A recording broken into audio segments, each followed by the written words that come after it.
عرفان حسین صاحب نے جو سوال کیا ہے وہ بڑا کریٹیکل سا ہے. کہتے ہیں ابن عربی کے بارے میں بتائیں.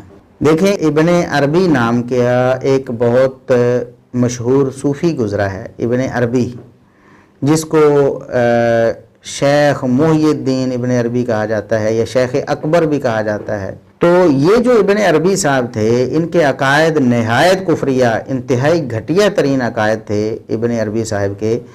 بعض اہل علم کو شاید ان کے عقائد پہنچ نہیں سکے، بعض بزرگوں کو، یا شاید وہ ان عقائد کے حوالے سے یہ سمجھتے تھے کہ شاید ان کی مراد یہ نہیں تھی، تو انہوں نے کچھ ڈھیلا موقف رکھ لیا، کچھ رعایت دے دی، کچھ گنجائش رکھ لی ابن عربی کے بارے میں. تو ابن عربی صاحب کی تکفیر نہیں کی. لیکن جمہور جو ائمہ دین ہیں، جو بڑے بڑے جہابذہ علماء ہیں اس دور کے بھی بعد والے بھی، وہ ابن عربی کو کافر، زندیق، ملحد کہتے ہیں. حوالے چند ایک میں آپ کے سامنے پیش کر دیتا ہوں. ہمیں کوئی ابن عربی سے کوئی ذاتی دشمنی نہیں. بعض لوگ ابھی گالیاں نکالنا شروع کر دیں گے ہماری ویڈیوز کے کمنٹس میں کہ دیکھو جی ابن عربی ایسے تھے ایسے تھے ایسے تھے، وہ تو جناب اتنے بڑے بزرگ صوفی اور اللہ کے ولی تھے، یہ تھے وہ تھے. بھائی دیکھیں ہمیں ابن عربی صاحب سے کیا دشمنی ہے، نہ ہمارا کوئی ان سے واسطہ ہے، نہ ہماری کوئی رشتہ داری ان سے ہے. ہم تو ائمہ دین کے اقوال دیکھتے ہیں. راویوں کے بارے میں ہمیں اس دور کے جو لوگ ہیں وہی بتائیں گے. اسی طرح یہ جو بزرگ ہیں صوفیاء وغیرہ، تو ان کے دور کے جو لوگ ہیں جو ان کے عقائد کو جانتے ہیں وہی ہمیں بتائیں گے، اور ہم ان کی بات پر جو ہے ان کی گواہی کو قبول کریں گے، جس طرح راویوں کی جرح و تعدیل قبول کرتے ہیں. تو ابن عربی کے بارے میں شیخ عز الدین ابن عبد السلام بہت مشہور و معروف عالم اسلام کی شخصیت ہیں. تو وہ فرماتے ہیں ابن عربی کے بارے میں کہ یہ برا شخص اور جھوٹا شخص تھا اور انتہائی غلیظ ترین تھا. برا بھی تھا، جھوٹا بھی تھا، اور انتہائی قبیح برا شخص تھا، اور اس کے گندے گندے نظریات تھے. یہ بات اب ہم نظریات میں نہیں جاتے، ہم صرف علماء کے اقوال آپ کو سناتے ہیں. نظریات پھر صحیح، ابھی ٹائم ہمارے پاس کم ہے. اسی طرح ابو حیان اندلسی جو 745 ہجری میں فوت ہوئے ہیں، مشہور مفسر ہیں. البحر المحیط ان کی کتاب ہے تفسیر پہ بڑی معروف. اس میں وہ لکھتے ہیں وَمَنْ ذَهَبَ مِنْ مَلَاحِدَتِهِمْ إِلَى الْقَوْلِ بِالِاتِّحَادِ وَالْوَحْدَةِ كَالْحَلَّاجِ وَالشَّوْزِيِّ وَابْنِ أَحْلَى وَابْنِ الْعَرَبِيِّ الْمُقِيمِ كَانَ بِدِمَشْقَ.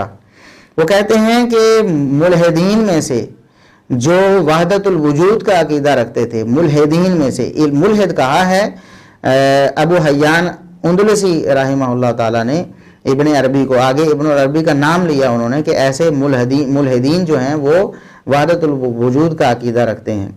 اسی طرح ابراہیم بن عمر البقائی ہیں، 885 ہجری میں فوت ہونے والے ایک عالم. مسرع التصوف نامی ان کی کتاب ہے. اس میں انہوں نے لکھا ہے تقی الدین علی بن عبد الکافی السبکی الشافعی کی طرف سے ایک قول.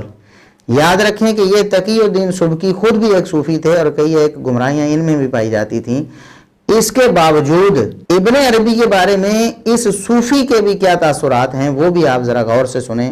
تقی الدین سبکی جو خود صوفی ہیں اور کئی ایک خرافات ان میں موجود ہیں. شفاء السقام ان کی کتاب ہے اور وہ معروف ہے علماء کے پاس، علماء کے ہاں کہ اس میں کتنی خرافات ہیں. علماء نے رد بھی لکھے ہیں ان کے، ابن عبد الہادی نے بھی رد لکھا ہے ان کا. تو وہ خود صوفی ہونے کے باوجود، خود کئی گمراہیوں پر عمل کرنے کے باوجود، یہ اتنے بڑے ابن عربی زندیق اور ملحد ہیں. ان کے بارے میں وہ کہتے ہیں وَمَنْ كَانَ مِنْ هَؤُلَاءِ الصُّوفِيَّةِ الْمُتَأَخِّرِينَ كَابْنِ عَرَبِيٍّ وَغَيْرِهِ فَهُمْ ضُلَّالٌ جُهَّالٌ خَارِجُونَ عَنْ طَرِيقَةِ الْإِسْلَامِ فَضْلًا عَنِ الْعُلَمَاءِ. کہتے ہیں یہ جو متأخرین صوفیاء ہیں نا ابن عربی جیسے، یہ گمراہ ہیں اور جاہل ہیں پرلے درجے کے، اسلام کے راہ سے ہٹے ہوئے ہیں. اسلام کی راہ پر ہی نہیں ہے یہ، تو چاہے جائے کہ یہ علماء کی راہ پر ہوں. تو یہ ایک صوفی شخص کا تبصرہ ہے ابن عربی پر. یعنی ابن عربی کی صوفیت دیکھیں کتنی غلیظ ہوگی. حافظ ابن حجر رحمہ اللہ تعالیٰ اپنی مشہور زمانہ کتاب لسان المیزان میں فرماتے ہیں وَقَدْ كُنْتُ سَأَلْتُ شَيْخًا الْإِمام سراج الدین البلقینی. میں اپنے استاذ سراج الدین بلقینی سے سوال کرتا تھا کس کے بارے میں؟ ابن عربی کے بارے میں. یاد رکھیں ابن العربی یہ ایک معروف امام ہیں، المالکی فقیہ ہیں، اور ابن عربی بغیر الف لام کے ابن عربی، ابن العربی نہیں، ابن عربی یہ صوفی تھا. تو اس کے بارے میں فبادر الجواب بانہ کافر، میں نے اپنے استاد سراج الدین بلقینی سے سوال کیا کہ ابن عربی کے بارے میں بتائیں، تو انہوں نے فوراً جواب دیا، ایک لمحہ کی ہچکچاہٹ کے بغیر فرمایا کافر ہے، فرمایا کہ یہ کافر ہے۔ اسی طرح البدایہ والنہایہ میں حافظ ابن کثیر رحمہ اللہ تعالی فرماتے ہیں وَلَهُ الْكِتَابُ الْمُسَمَّى بِفُصُوصِ الْحِكَمِ فِيهِ أَشْيَاءٌ كَثِيرَةٌ ظَاهِرُهَا كُفْرٌ صَرِيحٌ۔ ابن عربی کی ایک مشہور کتاب ہے فصوص الحکم، حافظ ابن کثیر فرماتے ہیں اس میں بہت ساری اشیاء ایسی ہیں جو بالکل صاف طور پر کفر صریح ہیں، جن کے کفر ہونے میں کوئی شبہ نہیں ہے، کفریہ باتیں ابن عربی کی کتابوں میں موجود ہیں، خصوصاً فصوص الحکم میں۔ اور اسی طرح ملا علی قاری حنفی ہیں، انہوں نے بڑا سخت رد کیا ہے ایسے صوفیوں کا، اور وہ کہتے ہیں فَإِن كُنْتَ مُؤْمِنًا حَقًّا مُسْلِمًا صِدْقًا فَلَا تَشُكَّ فِي كُفْرِ جَمَاعَةِ ابن عربی وَلَا تَتَوَقَّفْ فِي ضَلَالَةِ هَذَا الْقَوْمِ الْغَوِيِّ۔ وہ فرماتے ہیں کہ اگر آپ سچے مسلمان ہیں تو کبھی بھی ابن عربی کے گروہ کے کفر میں شک نہ کریں، اور کبھی اس جاہل اور گمراہ قوم کی گمراہی میں آپ کبھی شک میں نہ پڑیں، کبھی توقف نہ کریں، ان کو بلا توقف گمراہ اور کافر قرار دیں۔ ان کو نہ سلام کہا جا سکتا ہے ابتداءً، نہ ان کے سلام کا جواب دیا جا سکتا ہے، یہ یہود و نصارہ سے برے ہیں، ان کا حکم مرتدوں والا حکم ہے کہ جس طرح مرتد ہو جاتے ہیں تو واجب القتل ہو جاتے ہیں۔ تو آگے بھی انہوں نے بہت ساری باتیں لکھی ہیں، ہم اسی پر اکتفا کرتے ہیں، مزید ہم اس پٹاری کو نہیں کھولتے۔ آپ خود ان کی کتاب وحدت الوجود کے رد پہ جو انہوں نے لکھی ہے الرد علی القائلین بوحدت الوجود، ملا علی قاری کی یہ کتاب آپ پڑھ سکتے ہیں۔ آگے حافظ ذہبی رحمۃ اللہ علیہ، حافظ ذہبی رحمۃ اللہ علیہ سے کون واقف نہیں ہے، اتنے بڑے امام ہیں جلیل القدر، وہ فرماتے ہیں سیر و اعلام النبلاء اپنی کتاب میں کہ ومن ارض توالیفہ کتاب الفصوص فإن کان لا کفر فیہ فما فی الدنیا کفر۔ حافظ ذہبی رحمۃ اللہ علیہ فرماتے ہیں کہ ابن عربی کی سب سے گندی ترین کتابوں میں سے ایک فصوص الحکم ہے، یعنی بری ترین کتابیں۔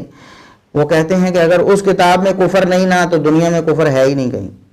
کتنی بڑی بات حافظ ذہبی رحمۃ اللہ علیہ نے لکھی ہے۔ آج بعض لوگ ابن عربی کا دفاع کرنے کی کوشش کرتے ہیں اور اس کی عبارتوں کو مختلف الفاظ پہنا کر کہتے ہیں نہیں جی ابن عربی کی یہ مراد تھی، ابن عربی کی وہ مراد تھی۔ دیکھیں آج ہمیں تو آپ سمجھتے ہیں کہ شاید ہمیں کوئی دشمنی ہے ابن عربی سے، حافظ ذہبی رحمۃ اللہ علیہ جیسا ناقد رجال منصف مزاج شخص، اس کے بارے میں آپ کیا سوچیں گے؟